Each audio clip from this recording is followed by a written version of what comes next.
ce n'est pas un problème de quoi? C'est un problème de la grâce. Amen. Amen. Cette connaissance ici, tu peux même trouver la sœur qui a la connaissance plus qu'un frère. Amen. C'est la connaissance du salut.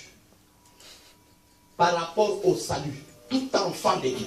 Ça, ce n'est pas une exception. Ce n'est pas que, non, parce que je suis appelé au ministère, c'est pour ça que j'ai une très grande connaissance. Non. Parce que je suis un enfant de Dieu, je dois avoir une grande connaissance. Amen. Parce que c'est la connaissance ici que nous prêchons qui sont le désert d'aigle. Amen. Personne ne sera enlevé sans avoir la connaissance.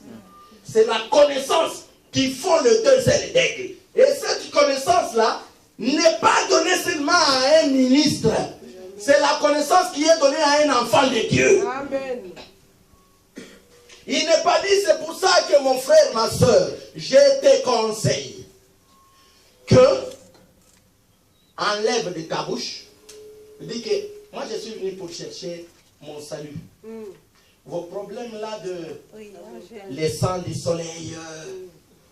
Non, si tu ne connais pas les sangs du soleil, tu ne seras pas sauvé. Il faut connaître c'est quoi. Pourquoi les sangs coulaient? Pourquoi Dieu ne pouvait pas dire que non, si quelqu'un pêche, franchement, j'aurais besoin de la tête de l'animal. Pourquoi ne prends-tu pas la tête? Et toi, tu penses que si tu ne connais pas ça, tu seras sauvé? Non. Si tu ne connais pas ça, tu ne seras pas sauvé. Non. Tu as la lettre. Or, la lettre n'est pas venue pour donner la vie. La lettre est venue pour pouvoir englober tout le monde dans l'ignorance. Afin que l'aveuglement puisse primer sur la connaissance. Voilà pourquoi la parole de Dieu n'est pas venue pour que tu puisses penser que la connaissance c'est une affaire des autres. Non. La connaissance c'est ton affaire pour ton salut. Il n'y a personne, je le répète encore, il n'y a personne qui sera sauvé s'il n'a pas la connaissance. Le Seigneur est venu donner la connaissance. Or, quelle connaissance il est venu donner? Il est venu donner la connaissance qui s'appelle l'interprétation de la loi de Moïse. Amen. Autrement dit, il est venu interpréter Moïse. Il est venu donner l'interprétation. Il est venu interpréter parce que tous qui ont prophétisé, l'Écriture déclare qu'ils ont prophétisé à Moïse. N'est-ce pas? Il est venu interpréter. Je peux ouvrir comme ça, au hasard. Je dis, je tombe sur Psaume chapitre 63. Wow! Dans une terre aride, desséchée, sans eau, ainsi tu m'as envoyé. Ça, c'est le Père qui était en train de parler. N'est-ce pas? Mais, le Père David, là, lorsqu'il dit que j'ai été envoyé dans une terre aride, sans eau, quand le bien-aimé Pierre est venu, il a dit attention. À chaque fois que tu vois mon père David parler, comprends qu'il ne parle pas de lui-même. Parce qu'en parlant, il a dit lui-même que je n'ai jamais vu les justes qui meurent. Or lui, il est mort. Sa tombe est au milieu de nous. C'est que notre père là ne parlait pas de lui-même. Il ne parlait pas sur lui-même. C'était ça la préoccupation de l'ennemi éthiopien. Les prophètes ici, est-ce de quelqu'un d'autre ou de lui-même?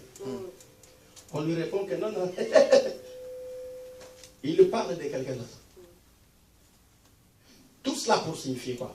Pour signifier tout simplement que lorsque on est dans la loi du Seigneur, la loi du Seigneur est venue dans une seule et même mission. Quelle mission? Pour que tu aies la connaissance. Aujourd'hui, tu ne peux pas rester là que non. Aaron était là pour donner. Il donnait. Il a donné le sang. Voilà pourquoi le sang de l'être ne pouvait pas sauver. Il est venu seulement. Il faut maintenant comprendre pourquoi seulement on pouvait dire que égorge. Parce que je t'informe que si tu tirais le sang de la bête en la blessant, même par là, comprends que le sang là ne sera pas grillé. Amen. Il faut égorger la bête. Il y a toujours un pourquoi. Il faut égorger la bête. Parce que si la bête est déjà blessée, L'Écriture dit qu'elle ne sera jamais agréée. Amen. Il faut que Aaron puisse la vérifier pour qu'elle soit sans tache et sans défaut. Nous avons déjà expliqué c'est quoi être sans tache. Être sans tache, c'est-à-dire sans rajout. Amen. Sans défaut, c'est-à-dire sans retrait. C'est pour ça qu'il est dit, tu n'ajouteras rien, tu ne retrancheras Rien. Amen. C'est pour ça qu'on dit bête sans défaut et sans tache. Défaut, c'est-à-dire qu'il y a un manque. Tache, c'est-à-dire qu'il y a un surplus. Amen. Amen. Amen. C'est pour ça qu'il est écrit, tu n'ajouteras rien, tu ne retrancheras Rien. Tu présentes déjà la bête sans défaut et sans tache. Bien qu'elle soit bête sans défaut et sans tache, ce n'est pas par le simple fait qu'elle soit sans défaut et sans tache que ton péché est pardonné. Or, ce qui faisait qu'on pardonne les péchés, c'était le sang qui était tiré de cette bête-là. Amen. C'est ce qu'on appelle la vie de la bête. Raison pour laquelle on dit une écriture, qu'on ne te dise jamais que tu vois comment l'écriture est claire. Jamais. L'écriture n'a jamais été claire. Amen. Une écriture claire. Ah non, mais tout le monde serait sauvé. Une écriture, regarde-moi comment c'est clair. Quelle clarté. Il n'y a pas de clarté dans l'écriture. Amen. L'écriture est claire lorsqu'elle est expliquée. Amen. C'est ce que Dieu a fait.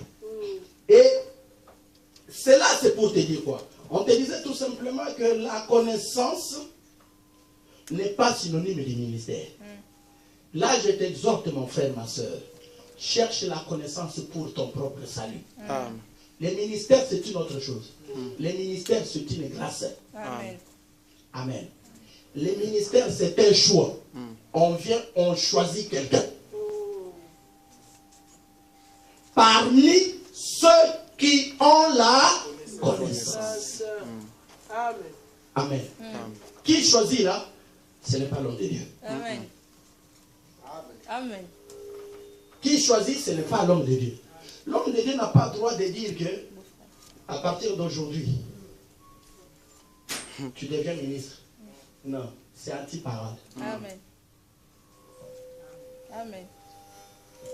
L'homme de Dieu n'a pas le droit de dire qu'à partir d'aujourd'hui, toi, tu deviens ministre. Imagine-toi, frère, 6 mois, j'avais cette permission.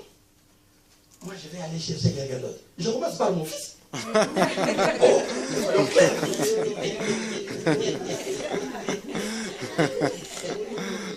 Attends, mais c'est clair. Si mon petit frère était là, on commence par lui. Et regarde-toi, tu es mou. Bouge.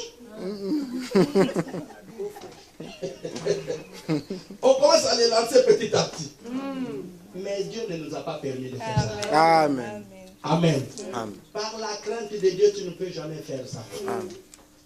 C'est ainsi que, pourquoi j'ai fait cette précision-là, c'est pour que tu comprennes que le problème du ministère, ce n'est pas un choix de l'homme de Dieu.